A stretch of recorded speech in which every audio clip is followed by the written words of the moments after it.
આ એક સામૂહિક પ્રયાસ હતો આપણા હંમેશા કોઈ પણ ક્રાઇસિસ હોય ત્યારે ફર્સ્ટ રિસ્પોન્ડર સ્થાનિક લોકો હોય છે અને એ જ મુજબ આજે પણ કોળિયાકના નાગરિકોએ એક ઇનિશિયેટિવ લીધો. એ લોકોએ પોતાની રીતે શક્ય એટલા પ્રબંધો કર્યા.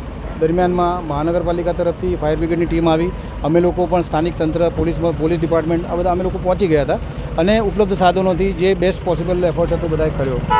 પાણીનો વેગ આપ સૌ જાણો છો કે ખૂબ વધારે હતો અને અમે આવ્યા પછી પાણીનો પ્રવાહ પણ વધી ગયો અને વેગ પણ વધી ગયો અને એને કારણે આ બધા સિનિયર સિટીઝન આપ જોઈ રહ્યા છો કે જે મોટાભાગના યાત્રિકો છે બધા વરિષ્ઠ નાગરિકો છે, એટલે પાણીમાં ઉતારીને એમને રેસ્ક્યુ કરવામાં એક પ્રકારનું રિસ્ક રહેલું હતું અને ઘણા બધા માનસિક રીતે થોડા સમજો ને કે ડગાઈ ગયા હોય કે એ લોકો સ્વસ્થ નહોતા એવું કહી શકું, બિકોઝ કે એમણે જે પાણી આટલું બધું જોયું એટલે એના કારણે અમે લોકો એમને સમય આપવા માગતા હતા જેથી કરીને અમે એમને શ્રેષ્ઠ રીતે સલામત રીતે ઉતારી શકીએ.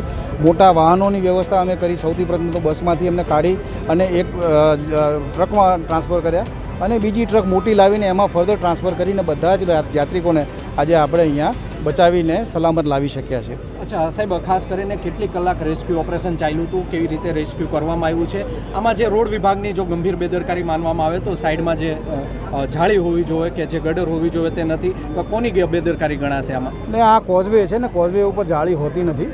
આ એવી જગ્યા છે કે જ્યાં સામાન્ય રીતે એટલું બધું પાણી આવતું નથી. ઘણા બધા 12-13 વર્ષમાં પહેલી વખત આટલું મોટું પાણી આવ્યું છે એવું સ્થાનિકોનું કહેવું છે અને અભૂતપૂર્વ વરસાદ પડ્યો છે છેલ્લા 2 દિવસની અંદર અને એને કારણે આ પરિસ્થિતિ ઉપસ્થિત થઈ છે. બીજું કે ડ્રાઈવર અજાણ્યા હોવાને કારણે એને કેટલું રિસ્ક લઈ રહ્યા છે એ એમને ખ્યાલ નહોતો.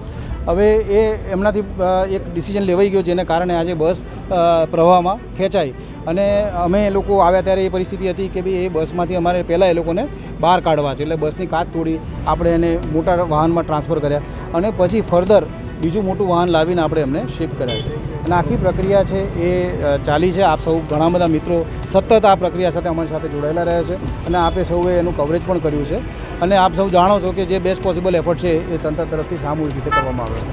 અચ્છા સાહેબ, જો રેસ્ક્યુ કરવાની વાત